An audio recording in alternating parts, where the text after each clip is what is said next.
Welcome back to Developers Let's Play of Defender's Quest. I'm Lars and And I'm James Cabin. And we are Level Up Labs. And the last episode we talked a lot about the culture, the various different empires in the game, and the religious background. A lot of stuff basically in the backstory that maybe doesn't come to the forefront of things and how we design that and stuff. Today we are going to try to make a little more progress. So first we're going to go to this hospital. And so what's going on in this cutscene here? So basically, we wanted to have a goal that you're heading towards for the first part of the game without making it a goal that is like, well, we're here, let's hunker down, game's over, guys. Right, because that's one of the classic problems we have to solve through our story is if your goal is to defend the MacGuffin, the easiest way to do that is to build a big castle around you and stay there. Like, what's interesting, actually, something I learned from James and Nathaniel is, historically, battles have been rare, but sieges have been common, right? Oh yeah. Because a pitched battle basically, well, pitched, the term, necessitates two armies agreeing to meet at a specific time and location. Which only happens when both of them think they have the upper hand. Which means one of them is wrong and is going to lose. And so it's much more common that one person is backed up in a highly fortified corner and has nowhere left to go, and someone else thinks they can take them, which is much more common. Yeah. So basically, to justify tons of battles in the game, basically our story necessitates that our characters are constantly running away from someone who is always almost catching up to them and nipping at their heels and forcing them to fight little battles all the way along. So we basically have to give them this overwhelming force that's always following them, so they always have to stay just one step ahead of them and only fight just the front lines of that force. And so we had a problem. We just beat Zelemir. Like, we just beat him. And so, I mean, if we beat him and trounce him for good, we're screwed. So we needed to make it in the story. It's like, okay, gave him a good smashing, you know, but he's a necromancer. There's tons of dead people in the pit. He'll be back, you know. And in fact, he's already back just in these last few battles. So they can only stay here for like maybe a night, and then they have to get out of here, right? Yeah. And so this is where we're talking about. We alluded to this a little bit in the last story that. In our initial draft, Bacall kept a lot of stuff to himself until really late in the game. Yeah, he was actually a much darker character. He's quite a bit less sympathetic. Right, and so we had to fix that because otherwise basically Azra would have no reason to trust him and she'd basically kick him off. You know, she'd basically... Any reasonably motivated Azra would basically have nothing to do with him after that point. Yeah. So we had to make him a little more honest and trustworthy in order for her motivation to line up, and so... we start having him tell her more stuff earlier in the new version of the story. So yeah. So this is where we learn a little bit about Zelemir, the audience specifically. And Azra, you know, in this line, tells the audience that Zelemir was the Prince of Ash. You know, and you know, if you picked up earlier with the Lord Regent that Ash currently doesn't have a king, Zelemir was heir to the throne, and so I assume that means he should technically be King Zelemir right now. Yeah. But he's presumed dead, so no one knows that Zelemir is even alive. And basically, this is finally this is the kind of stuff that normally would be the scrolling text at the beginning of an RPG, and we don't even tell you any of it until you actually care. Right. Hopefully, if we've done our job right. Right. So, and this is where Bacall tells us his history, that he did not start, his first vocation was not the religious order. He was a general, he was a warrior, and, you know, he was trying to save Ash, basically, from the Quaid. And Zelemir essentially made some sort of deal with the devil. And it's left a little ambiguous as to what exactly that was, but, you know, I think he'll fill us in on the details later, but he basically tells Azra all the broad strokes she needs. So that later in the game, when he tells her more stuff and it's more of an emotional reveal, it's not like, well, why didn't you tell me that at the end of Act 3, or whatever. Yeah. So now he's telling her that. You know, because that's something I always hate in stories. I always hate it in stories when characters are stupid. I just really hate it when they do something stupid that gets everyone killed in the next scene. I'm just like, if you want to do something that's dramatic or scary, have the characters be smart and have everything go wrong anyway. Yeah. That's like I like it much better when the characters do the thing that the audience could think of in like 2 seconds. Oh, don't go in there. And then you could still get killed by the murderer even though you called the cops and like got out of the house. And that's like... Anyway, just pet peeve of mine. And so another thing we did in this revision of the story is that Bacall doesn't know yet why Azra is so special. Yeah. So in the first version of the story, he knew everything. Like, he was basically like the little exposition button. And so when he busted Azra out of prison, we used to have it that he knew exactly why she was special. This time around, in this revision of the story, he busted Azra out of prison because Zelimir took an interest in her, and he'd been following Zelimir around. He's like, he thinks she's special. He wants to buy her from Ozamal. Something's up. I'm busting her out of this and figuring out what's going on. Yeah, initially, like, this also makes Azra much more involved in the story. Like, the problem we kept falling into early on is that it was basically a battle being fought between Bacall and Zelimir, and Azra was just kind of like the tool that both of them wanted to use. Yeah, she was becoming too much of a true MacGuffin. Yeah. Like, we wanted her to be more of an active character rather than just the ball in this fight between Bacall and Zelimir. And so Bacall now still is the exposition button and kind of the Gandalf figure, but we wanted him to be more Azra's mentor rather than her dad, just telling her what to do all the time. And so it's more her decision to go along with him and do stuff, but she's doing things. And we also, you see this later, I mean, she does just start as a passive character, but she has more of a transformation as you go through the game into more of an active character. Early on, things are happening to her, and she's reacting to them. And she's just, like, running along and being scared and recoiling in horror. But then later in the game, she's actually making decisions, and she's taking control into her own hands. And that makes her a more interesting character. Yeah, I mean, since gameplay-wise, she is what you're defending the whole time, we wanted to avoid making her passive and defenseless in the story. Right. And also, to a certain extent, wanted to avoid making her passive and defenseless in the battle, too. Like, you start essentially with just the defenseless princess. And so it's like, since you're already starting from that position, I felt like we had to do everything we could to kind of get out of that. Yeah. Just because of just the kind of baggage we inherit mechanically from tower defense. We wanted to avoid falling too much with the damsel in distress trope kind of thing. So anyway, so here, Azra decides to... Basically, this is the place where her trust in Bacall is, like, initially cemented. Because early on, Ket is suspicious of him, and the only reason she's following him is because zombies are after me, and you've got a fortress, so let's be friends for the next 5 minutes. We needed to have a place where, she's like, okay, I followed you, now it's time for you to tell me what's going on. Yeah, and actually we'll get into the nomads a little bit later on, but one of the reasons that Ket is highly suspicious of Bacall is because the nomads, as nomadic people, they do a lot of trading and gain a lot of influence from both of the big empires playing here. So you get a lot of nomads that have picked up elements of the Ash religion or the Quaid religion and started combining it with their own, and so you get these weird amalgamations. And so there's actually been a lot of persecution of nomads from the Ash Church because of all the weird, like, semi-cults that have been kind of what they see as perverting their religion. Right, and then probably from the Quaid side, too. Yeah, the Quaid's probably more just, like, straight-up genocide. Yeah, they're like, we don't need a reason to get rid of you. This looks like some nice land. And, I mean, the Quaid are, I think a better comparison could be made to Vikings than fascists. Or the Romans. I mean, although we don't want to make that trope, welcome to Star Trek. Here is the planet full of the Romans. Romulans. Oh, we can get some sweet-ass swords now.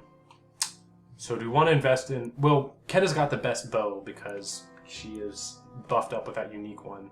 Let's go ahead and give him this, and then we'll hand me down the rusty sword to Kesnamon. That sounds good. Early on, you don't want to invest too much in armor until you're having guys getting killed a lot. Might as well recruit another Ice Mage now.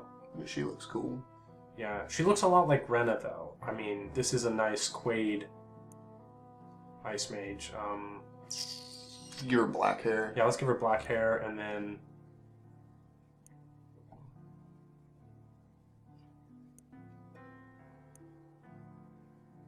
Yeah, that looks good.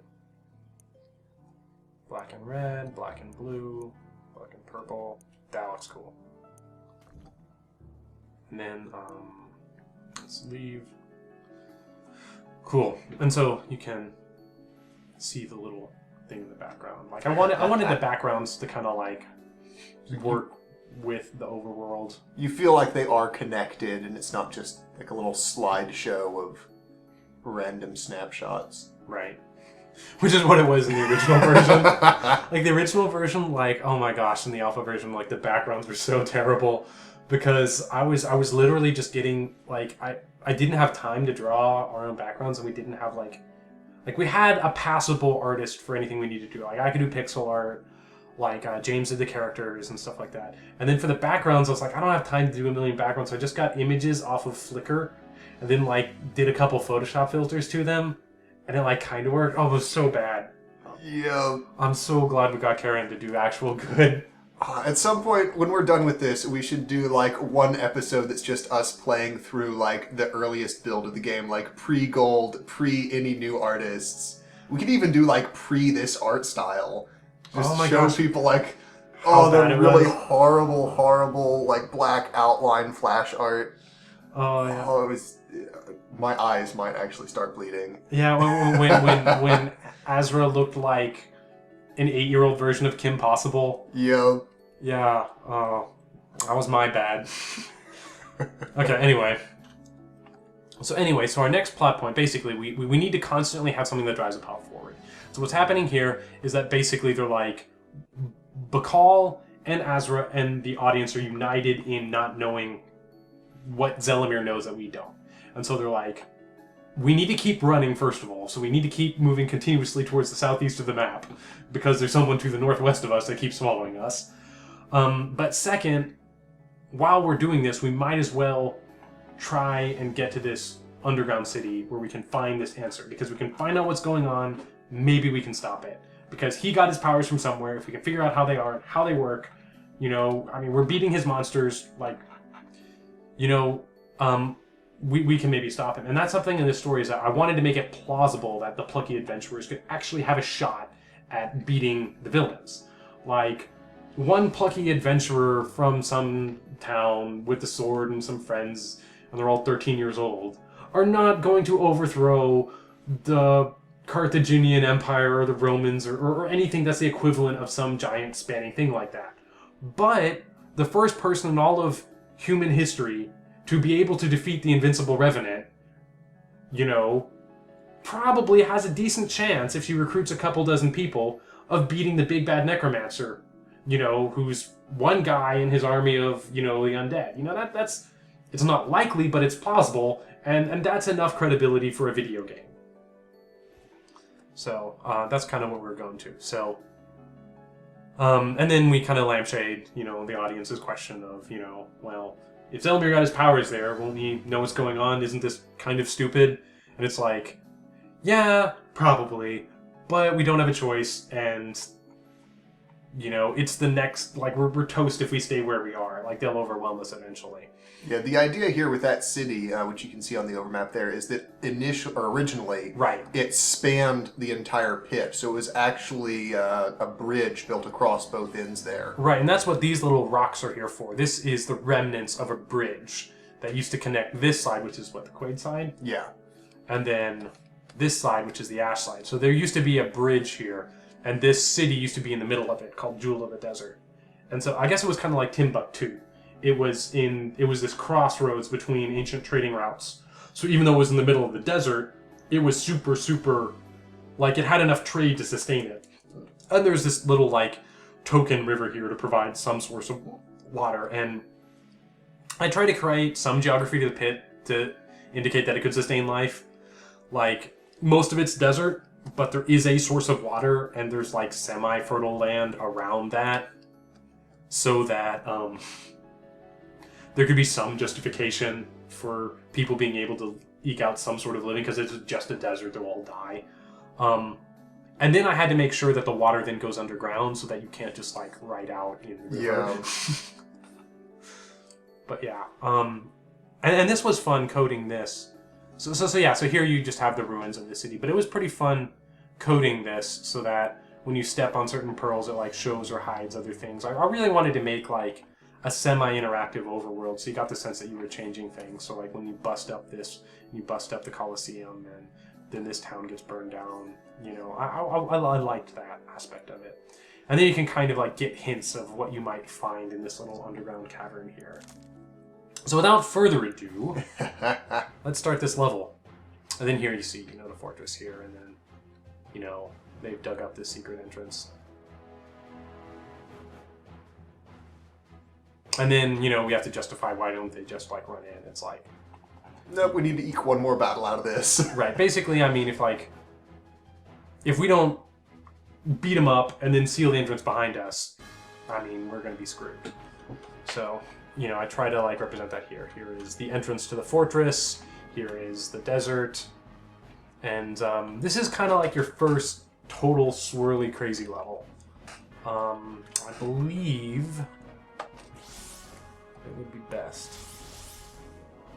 if we focus on... Let's do archers and ice mages. Like, I mean, they're all going to clump down here, so it'd be really good to slow them down. What do you think? I guess Ketta's really our only good archer, though, right? Like, well, I guess... I mean... Pump some of these guys up. Yeah, I mean, she's amazing because she has that awesome bow. Yeah. I mean, plus 14. I mean, she's at 10 and she's at 21. So, I mean, she's just going to be amazing for quite some time. So let's start with her. If we could get like a really good sword for Slack, that would probably be worth doing next. We might be able to go back and get a unique sword at some point. Oh dear. Yeah, she needs to be on first if she isn't already. Yeah, so she's taking care of those guys. Let's put Slack down here, maybe? Yeah, that looks good to me. He gets coverage on all 3 lanes. I mean, I could put him here, but then I'll miss that one. Yeah. Get him to double hit. Won't regret that. I mean, again, we're a little overpowered because of Ketta's awesome weapon from going back and beating stuff. The game is mostly balanced so that if you just beat everything on normal, you'll be able to, like... You'll usually be equipped to handle stuff, but not entirely. Like, there are definitely parts where... There's definitely some points where it's like, eventually, it's... We're going to encourage you at some point by just letting you get a little overwhelmed to encourage you to go back and beat some of the earlier levels, because we put all that content in the game. It would be really lame if... Yeah, now we're trying to have to heal her up here. So you guys can... Berserkers can meat grind them up. So yeah, we're doing alright now. So many arrows. Yeah, I was really interested to see how Taiwan was going to handle the archers, because everybody else, all of our melee guys, right, and even like our healers and our ice mages, they got stabs they can swing around, whereas I was like, there's only so many ways you can shoot a bow. So I was actually really excited to see like all the crazy different things he had her do. Right, and so one of the things we actually did with the animations is that instead of it being like... You can see this in a lot of games where there's a disconnect between the animator and the battle programmer. Where like, you can tell that they work separately and then they just kind of like fudge it together, and so like the programmer doesn't totally understand how animation works. So you'll see a character like do like this awesome arrow shooting, and then like the arrows kind of like happen, but they're not like totally coordinated with the animation. So what I do with her animation is that her animations are a little special, so that so like for her rapid shot, instead of like doing the whole animation and then at the end of it, some arrows fly out of it, it has little sweet spot frames every time visually she has released an arrow. And so throughout the entire animation, like every sweet spot frame where an arrow is released, an actual arrow gets fired. And things like that. Whereas for the Berserker, and that actually, I later tied that into the Berserkers. Like originally, like, the attack happened after they had done the animation. And then later I was like, well, if I added this for the Ranger, I'll put a sweet spot right at the follow-through swipe, where it looks like he's hitting, and then make the attack go right there. So you get the feeling it's like you are actually smashing things as opposed to I'm playing a smash animation and then stuff happens. And then a smash happens after he is like swiped through and then like recovered. So actually what's interesting too is that obviously the Ranger is using projectiles, obviously Rena is using projectiles. The Berserk, like melee attacks, technically speaking, under the hood are projectiles. They're just really big and they're invisible. So it's actually the same logic governs melee as governs projectiles, but then it makes checks to make sure that it's within range and stuff like that. And then whenever I can, I just fudge things to the advantage of the player. Because players don't mind whenever something's in their advantage, even if it's technically wrong, but they always hate it when the enemies get the advantage. Yeah. And a good example of this is space shooters, like vertical scrolling shooters, is that the hitbox for your ship is usually like super tiny. It's like only if like the tiny glowing orb in the center of your ship gets hit do you take damage. But then for the enemies, it's like if you shoot like 5 pixels to the right of them, yeah, sometimes that counts. And that's generally a good rule of thumb. Okay, so we beat this one. And lots of stuff. So should we boost his flurry up? That seems to be his go-to ability. And we obviously, I think we're going to spec her on freezing. And get her some deep shot and stuff like that. Let's just give her the new attack. Get this. And then I think this is probably a good spot to leave it on, maybe? Do you think we just finish this battle? Sure. Oh, we're starting a new act? That's actually a really nice breaking spot. Well, we will start right back up with this Act 4 cutscene in the next episode. Sounds good to me. Lunchtime.